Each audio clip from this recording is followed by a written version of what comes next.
What if Jesus were standing in front of you right now? What question do you think he would ask before the year ends? Take a moment to imagine it. This isn't a scene from an old movie or a distant Bible story.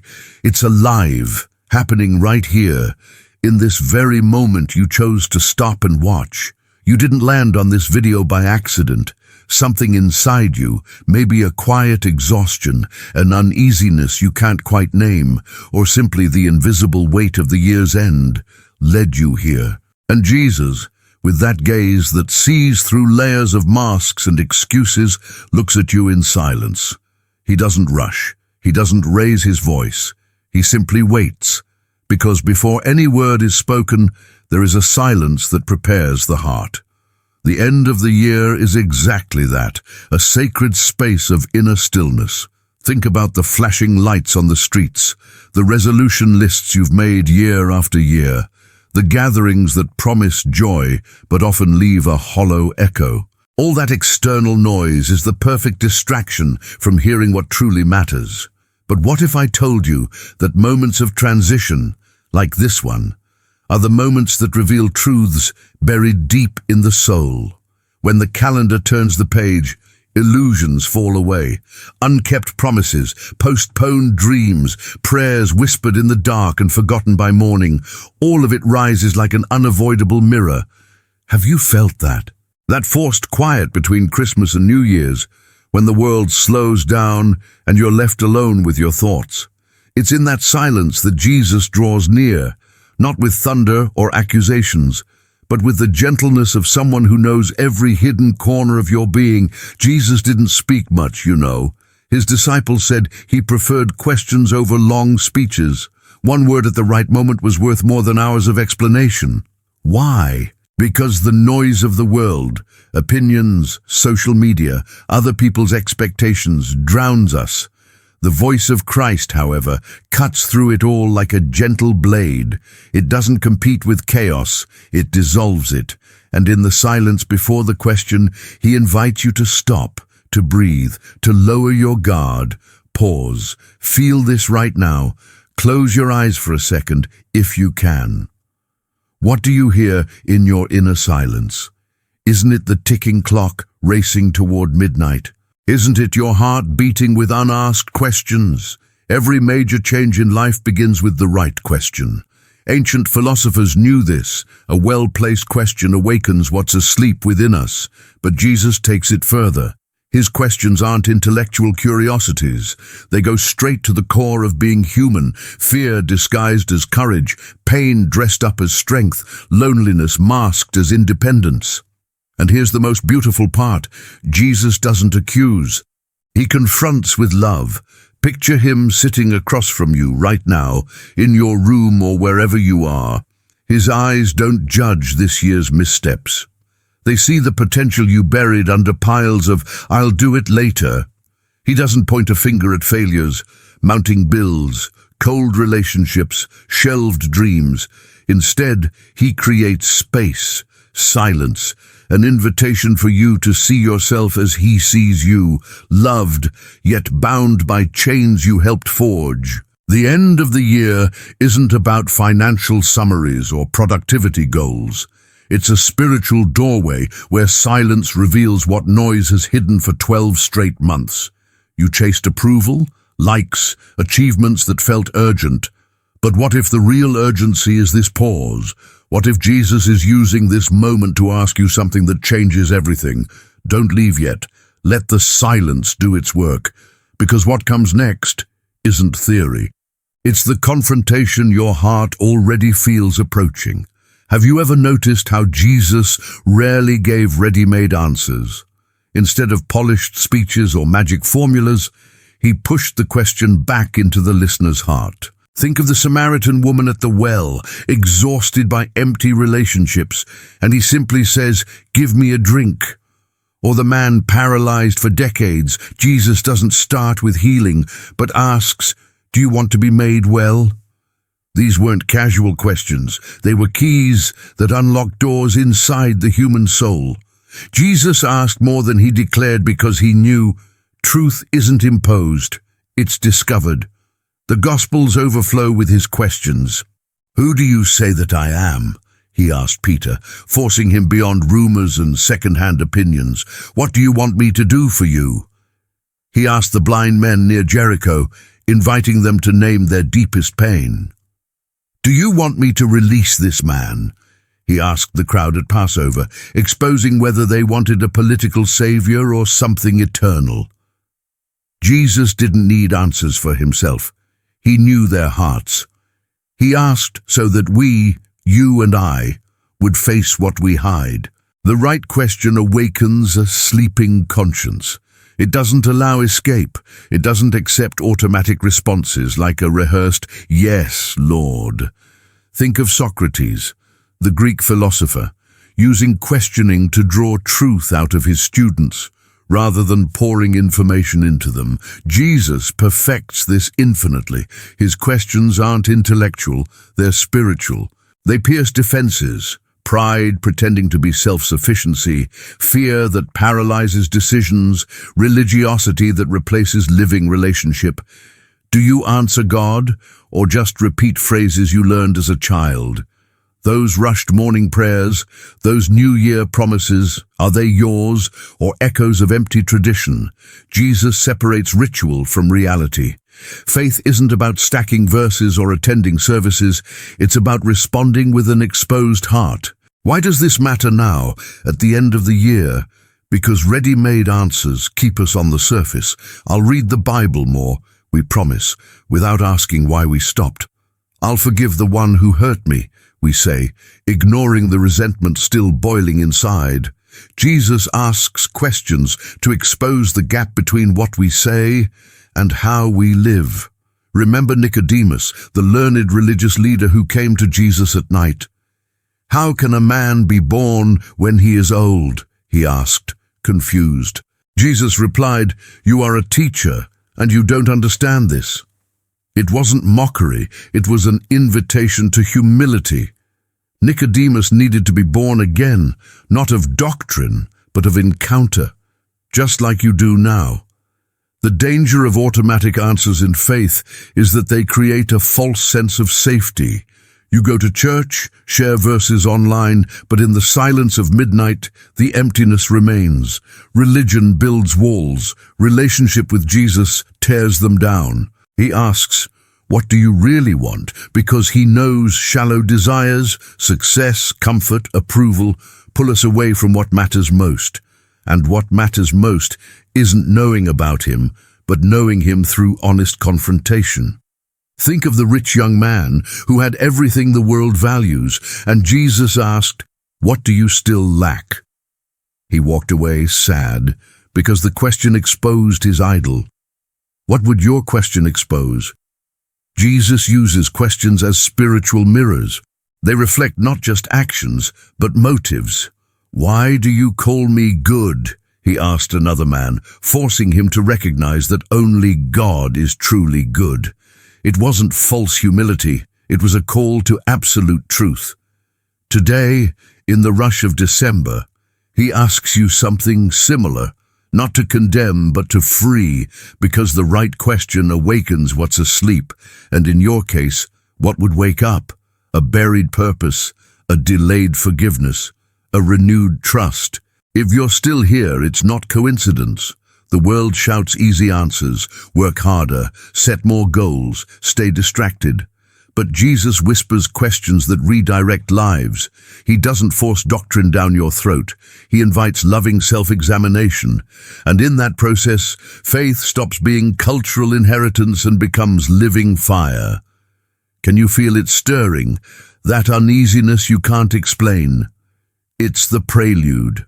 Because the next question, the one most people avoid all year, is aimed straight at what you've been hiding for months.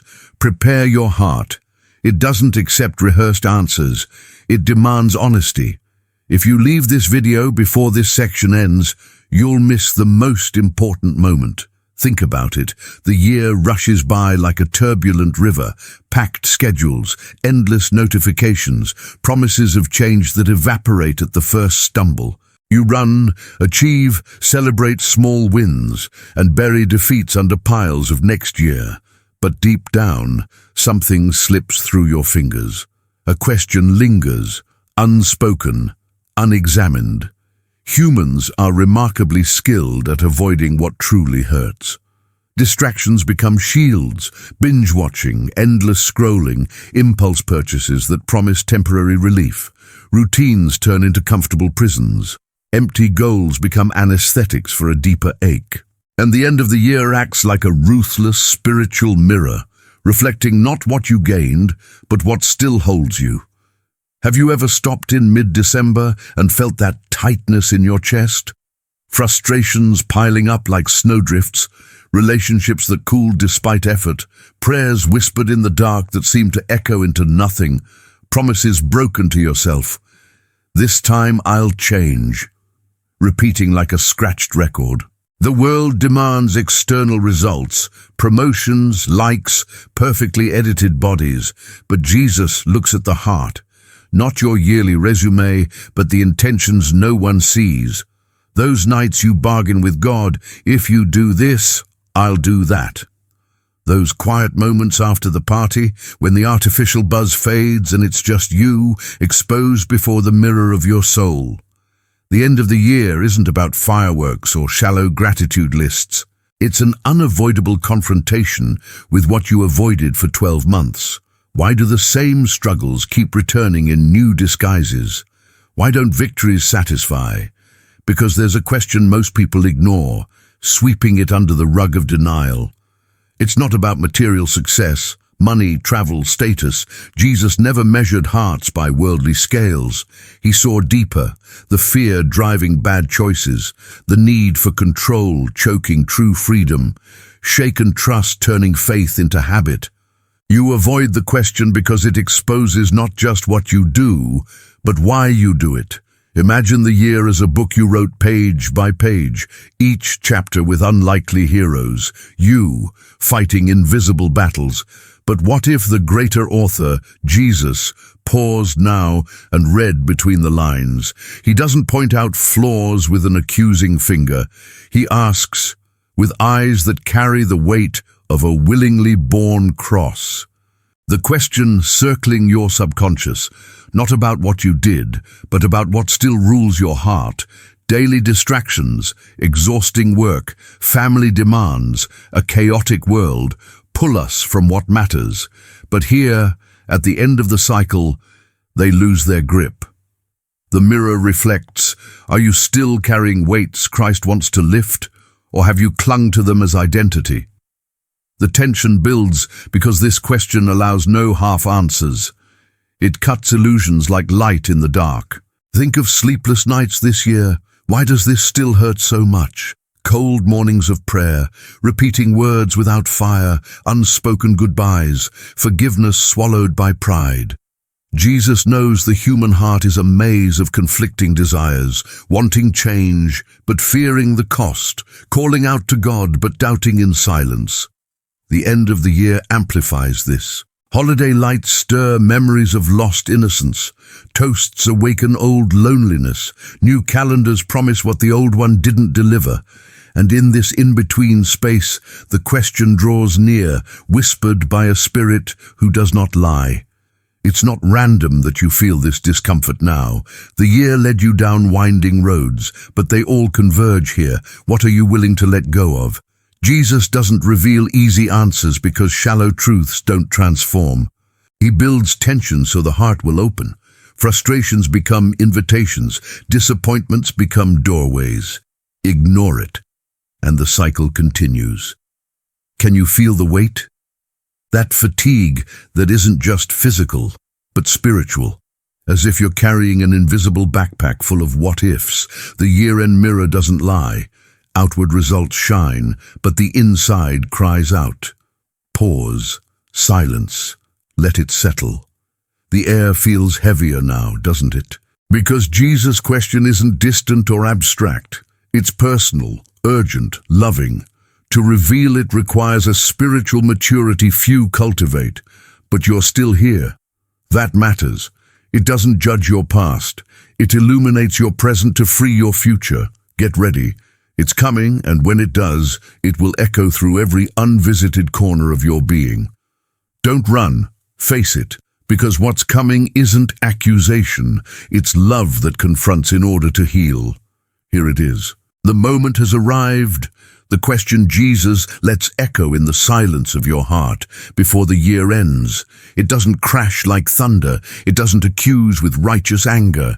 It comes softly, yet relentlessly, in the gaze of Christ who knows every uncried tear, every suffocated dream, every interrupted prayer. Do you still trust me? Or have you just grown used to talking about me? Feel the weight of that. This isn't a surface-level question about beliefs or rituals.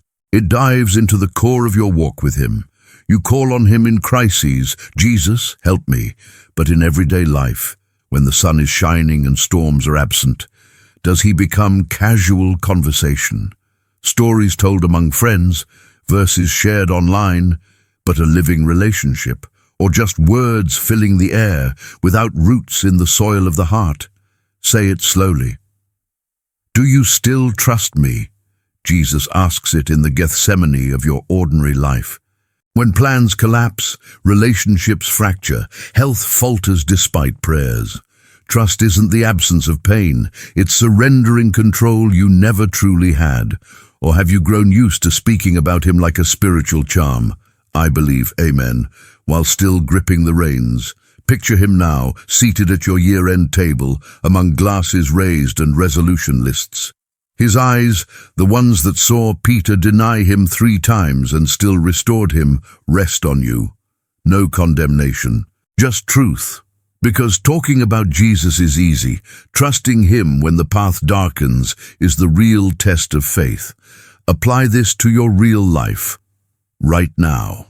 Think about this December's disappointments, the promotion that slipped away, the relationship that didn't bloom, the health scare that ignored your fasts. Did you trust, or did you grumble at heaven, asking, "Why, Lord?" while tightening your grip on control? Jesus reframes the question to go deeper. What are you trying to control that was never meant to be in your hands? Dreams, relationships, the future, He carries them effortlessly. But you still fight to engineer outcomes, negotiate results, dictate divine timelines. What if freedom comes precisely when you let go? Or hear another version, whispered like a gentle breeze. If nothing changes, are you willing to live another year exactly like this? Brutal in its simplicity. The cycle of frustrations, lukewarm prayers, evaporated promises. Do you accept it as destiny? Jesus doesn't force answers.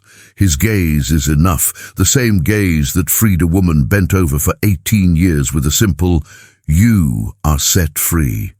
Not sermons, but presence that confronts. He sees you now, wherever you are, surrounded by holiday lights that mask emptiness.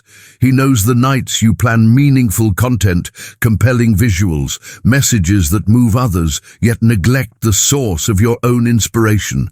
Do you trust Him with the next chapter of your life? Or do you just talk about Him to fill the void? There's no terror in this confrontation, only love breaking through defenses. Jesus waited for Thomas to doubt, invited him to touch the wounds, and addressed his questions. He does the same with you. This question doesn't reveal weakness, it reveals doorways. Trusting Him means releasing the wheel, accepting that the new year may be different not through heroic effort, but through radical surrender. Talking about Him fills platforms and other people's hearts. Trusting Him transforms yours. Pause, let it echo. Feel Christ's gaze. No judgment, only an invitation to unfiltered truth. You chose to stay until now. That's already part of the answer. But the question remains, loving, persistent, because He believes in what can grow when you let go. Don't answer in a rush. Let it burn like a holy ember. Ignoring it costs more than you think. Embracing it changes everything. Few people realize the quiet cost of ignoring that question. It doesn't shout, it doesn't threaten. But when you brush it aside, "I'll think about that later, Jesus," the cycle repeats with cruel precision. Different years, same patterns, the same exhaustion disguised as routine, the same promises of change evaporating by January, the same spiritual emptiness spreading like a slow shadow. You wake up in a new year with déjà vu, renewed debts, relationships on autopilot, prayers reduced to habit. Ignoring "do you still trust me" doesn't bring divine thunder. It brings quiet erosion of the soul. Jesus respects human silence, even when it hurts him. Remember Peter after his denial. Christ didn't chase him with accusations. He let him sit with his remorse until the right moment. He does the same with you. Ignoring the question creates subtle distance from God, not because of his anger, but because of your choice. The heart hardens gradually, faith becomes formality, trust becomes talk, divine presence becomes a distant memory, spiritual fatigue settles in like fog, worship feels like obligation, scripture like mechanical reading, the original fire fades without announcement. Do you feel that at the end of the year, that tiredness you can't explain? It's not just work or social events. It's the weight of carrying alone what Christ offered to carry. Cycles repeat because delayed trust delays transformation. Jesus waits, patient like the father of the prodigal son, but the clock of the heart keeps ticking. Ignoring him costs intimacy, steals peace, wastes years that could have shone but instead turned grey. It's not punishment, it's consequence. Answering Jesus isn't about saying beautiful words into the air. It's aligning your life with what your heart already knows is true. In these final days of the year, with the calendar flashing end of cycle warnings, he's not looking for eloquent speeches or grand promises. He's looking for sincerity, the raw surrender that releases control and makes room for the unexpected. Start small but with eternal weight, a gesture of forgiveness you've delayed for months. Make the call, send the message that burns in your chest, release the resentment poisoning you more than the other person. Not out of moral obligation, but because Jesus asked, "Do you still trust me?" And the answer begins with letting go. Return to honest prayer, not automatic repetition, but naked conversation. "Lord, I don't understand, but I surrender." Feel the relief of not carrying the world alone. Acknowledge your limits, the projects you force, the polished images that mask insecurity, the work chasing approval. Trusting him means admitting, "I don't control the outcome, you do." The difference between promise and surrender is the gap between human effort and divine grace. You promise, "I'll change in January," but you surrender now, in these threshold days, with an exposed heart. Jesus doesn't demand perfection. He longs for honesty. Picture him walking with you down familiar streets, holiday lights reflecting in his compassionate eyes. "If nothing changes, are you willing to accept that?" he asked. Answering is choosing not to accept it, releasing the wheel, embracing the unknown with the hands that bore the cross. Pause. Do it today. One simple act of obedience that echoes into eternity. Don't leave this video now. This practical response isn't theory, it's the doorway to a year without vicious cycles. Jesus transforms the ordinary when you let him lead. Former silence becomes living dialogue. Trust takes root, and the heart, once heavy, learns to soar. Maybe you felt a discomfort you can't quite explain. That isn't guilt, it's awareness. Something shifted inside you as these words echoed, a tightness in your chest, an unexpected tear, or simply a silence louder than the world's noise. Not everyone will hear Jesus' question at year's end. Some move through parties, toasts, and resolutions untouched by it. But you stayed. You moved through the preparatory silence, the reasons behind his questions, the confrontation most avoid. That's personal calling. Not a loud summons with heavenly fanfare, but an intimate whisper saying, "I see you, I know you, trust me." The coming year won't be shaped by chance or well-meaning lists. It will reflect the answer you give now, in these days between Christmas and the future's midnight. Jesus doesn't pressure with ultimatums. He waits, as he waited for the woman at the well or Zacchaeus in the tree, patient, eyes fixed on dormant potential. If, "Do you still trust me?"